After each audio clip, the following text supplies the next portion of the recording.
Bonjour et bienvenue à tous dans notre rubrique invitée aujourd'hui de la littérature. Nous parlons d'un recueil de nouvelles de l'écrivain marocain et professeur universitaire Khalil Mrarfaoui. Étrange rencontre, où il s'agit d'histoires brèves qui tiennent le lecteur en haleine à travers des rencontres fortuites. Les personnages se croisent et ouvrent parfois même la voie à une confrontation avec soi. En tout cas, c'est comment Khalil Mrarfaoui a imaginé ce recueil de nouvelles. Nous le recevons aujourd'hui. Bonjour et bienvenue. Merci de nous recevoir. Alors, l'autostoppeur, la rencontre, le miroir, Caramel, la veillée, c'est un peu les titres, n'est-ce pas, de ces nouvelles dans ce recueil Étrange rencontre. Est-ce qu'il y a un fil conducteur entre ces nouvelles, Khalil Mrarfaoui ? Oui, il y a un fil conducteur. C'est celui, effectivement, qui a donné le titre au recueil, à savoir des rencontres. Alors, ce sont des rencontres faites avec d'autres, mais en réalité, on découvre à la fin que ce sont des rencontres qui aboutissent à une rencontre avec soi. Et donc, la question de qui je suis se pose fatalement à la fin. Est-ce que ces personnages, donc il y en a beaucoup, vous parlez d'abord, est-ce que ces personnages sont réels, fictifs? Et ces histoires-là, est-ce qu'elles sont inspirées finalement de la réalité? Vous parlez en réalité. Alors, il y a, vous savez, dans la littérature, on va un petit peu rendre la réalité un peu fiction. Et donc, il y a nécessairement quelque chose qui vient du réel. Ce réel, ce n'est pas forcément l'histoire elle-même. C'est peut-être un vécu qui a été transformé en une histoire. Par exemple, le premier Caramel. C'est très métaphorique, c'est très, j'oserais dire, philosophique un peu, parce que ça renvoie un petit peu à l'histoire de Kafka, la Métamorphose. Mais la question qui se pose est, qui sommes-nous réellement quand les autres nous voient d'une certaine manière? Et cet homme que les autres voient comme un lapin, en réalité, on ne sait même pas à la fin s'il va se résigner et accepter sa condition d'animalité, en fin de compte, parce qu'il s'est bagarré pour être humain, pour prouver aux autres qu'il est humain. Et en fin de compte, il se dit que peut-être que je suis ce que les autres voient que je suis. Alors cette histoire, par exemple, elle date, disons, l'inspiration date d'au moins une trentaine d'années, 25 ans ou 30 ans, quand j'étais en France. Et quand j'ai fait cette rencontre avec la culture française, parce que moi j'ai fait mes études ici au Maroc et puis par la suite je suis parti terminer ma thèse en France. Et une fois là-bas, vous vous confrontez en réalité à d'autres vérités. Et ces vérités, parce que j'étais en langue et littérature française, je connaissais la culture française, la langue française, la grammaire française, mais les autres voyaient en moi l'immigré. Et l'immigré dans le sens d'ouvrier, quel que soit. Donc quand j'étais à la fac, j'étais l'étudiant doctorant. Dès que je sortais de la fac, je devenais un peu l'immigré. Et c'est à ce moment-là que je me suis posé cette question de quelle est notre réalité, quel est notre être réel, est-ce que ce que nous pensons ou ce que les autres pensent de nous. Mais bien sûr, je n'ai pas voulu trancher, j'ai laissé la porte ouverte, puisqu'on ne sait pas à la fin ce qu'il va devenir de ce lapin. Et cela arrive souvent. Alors, je prends par exemple l'exemple de la dernière nouvelle, et je vous cite, vous dites « Qu'est-ce que cela change aux seules vérités qui comptent? Un homme est mort et quelqu'un a été ému. Pourquoi? Chacun peut trouver son récit. » Donc finalement, en fait, il n'y a pas vraiment de chute à ces histoires. Vous laissez la voix au lecteur pour finir lui-même, à sa manière, le récit qui est le vôtre. Absolument, parce que je n'ai pas voulu faire de ces nouvelles, disons, des moments de moralisation, de sortir avec une morale et de guider le lecteur vers un choix. C'est-à-dire qu'on va vers une situation. Et puis par la suite, chacun peut librement décider que c'est un animal ou c'est un être humain, c'est un frère inconnu pour la dernière nouvelle, ou c'est un fossoyeur tout simplement. Et il y a bien entendu aussi la mise en abîme avec, par exemple, la bibliothèque, où quelqu'un vit cette histoire bizarre et puis après il la revit, il la transmet à quelqu'un d'autre. À un certain moment, il aurait pu dire à la dernière personne qu'il a rencontrée que, bon, cette histoire, en fin de compte, c'est pas vrai. Mais il laisse l'autre vivre cette histoire parce qu'il se dit, je n'ai pas le droit de rompre la chaîne. Et je suis allé sur cette, disons, démarche de amener le lecteur vers des conclusions qui ne ferment pas la porte ou qui n'emmènent pas vers une seule, disons, définition ou une morale, ce que j'appellerais moi une morale. Ou peut-être une vérité. Et justement, vous êtes dans ce questionnement sur... C'est un questionnement éternel, perpétuel, et puis cela peut prendre des années, toute une vie, de l'interrogation sur la vie, finalement. Non seulement sur et à travers l'identité, peut-être. Tout à fait.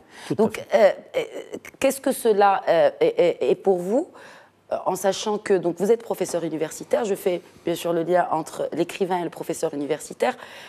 Aujourd'hui, est-ce qu'on amène cette jeunesse à se poser ces questions-là, ces questions sur la vie, sur l'identité? Alors, vous voyez, je pense que l'élément fondamental, c'est justement ces questions. C'est-à-dire que si on éduque nos enfants à se poser des questions, ils trouveront le chemin. Si on veut leur transmettre seulement des vérités, c'est le gros problème que nous vivons, c'est qu'il y a des gens qui considèrent qu'ils détiennent une vérité, une seule vérité, et considèrent tous ceux qui cherchent leur chemin comme étant sur de mauvais chemins. Voilà, mauvais chemin, effectivement. Donc pour moi, ces questions sont fondamentales et effectivement, c'était dans cette optique-là que j'ai conçu ces nouvelles.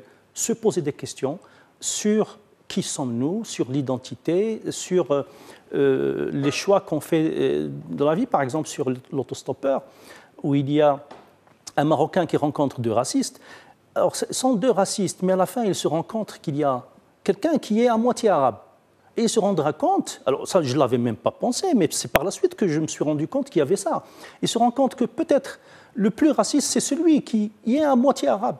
Et donc, que le racisme n'est pas fondamentalement quelque chose qui est lié à une entité, à quelqu'un, à une culture, mais ça pourrait venir de n'importe qui. Et donc, après, il se dit, bon, le racisme, c'est une situation où on pourrait rencontrer tout le monde, en fin de compte. En parlant de rencontres, vous êtes prêté au jeu de la rencontre de vos lecteurs lors du Salon international de l'édition et du livre qui s'est tenu il y a quelques jours à Casablanca. Qu'est-ce qui vous a marqué lors de cette rencontre? Alors, je vais vous dire, les personnes qui sont venues vers moi, c'est des personnes, essentiellement beaucoup de personnes qui me connaissent déjà. Donc c'était, disons, une manifestation de sympathie. Et donc, je ne prends la chose que comme ça. Il y a quelques personnes qui, par curiosité, sont venues, ils ont vu, ils ont acheté le livre, mais ils ne sont pas nombreux, ces personnes. Donc, comme il n'y a pas eu beaucoup d'échanges, je ne pourrais pas dire que c'était une rencontre où les gens... c'était une rencontre fortuite. Voilà, une rencontre fortuite avec beaucoup d'amis, beaucoup de personnes, beaucoup d'étudiants qui me connaissent. Et j'espère que, par la suite, ceux qui ont pris ce recueil le découvriront et puis me contacteront. Ça me ferait vraiment plaisir. Et on vous connaît aussi parce que, je tiens à le rappeler à nos téléspectateurs, vous êtes aussi le co-auteur du premier dictionnaire de la Darija. Du dictionnaire monolingue. Monolingue. Voilà. Alors, qu'est-ce qu'un dictionnaire d'abord monolingue? Et justement, puisqu'on parle d'identité, puisqu'on parle de rencontres, il y a eu le débat sur la Darija. Aujourd'hui, il y a le débat sur l'apprentissage des matières scientifiques en langue arabe. Alors, en tout cas, vous restez, en tant que linguiste aussi, très proche de cette question de la langue et de l'identité, sa relation avec l'identité. Tout à fait. Et la question de la Darija est une question d'identité.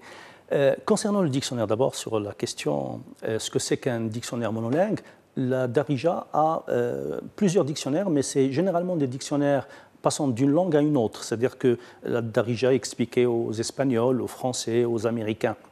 Et là, c'est le premier dictionnaire où les définitions sont données en Darija. C'est-à-dire qu'on fait de cette langue une langue qui peut, disons, s'expliquer elle-même, présenter des contenus dans cette langue-là. Et ça c'est une nouveauté parce que nous vivons un petit drame au Maroc, c'est que nous avons deux niveaux de langue ou deux variétés de langue, certains disent deux langues carrément, à savoir la langue maternelle, qui est la langue Darija, celle dans laquelle on grandit dans la famille, et puis la langue scolaire, qui est l'arabe standard. certaines personnes considèrent cette langue standard comme la seule véritable langue, alors que la véritable langue, c'est la Darija. Et si on voulait être un peu logique, on serait allé jusqu'à l'enseigner.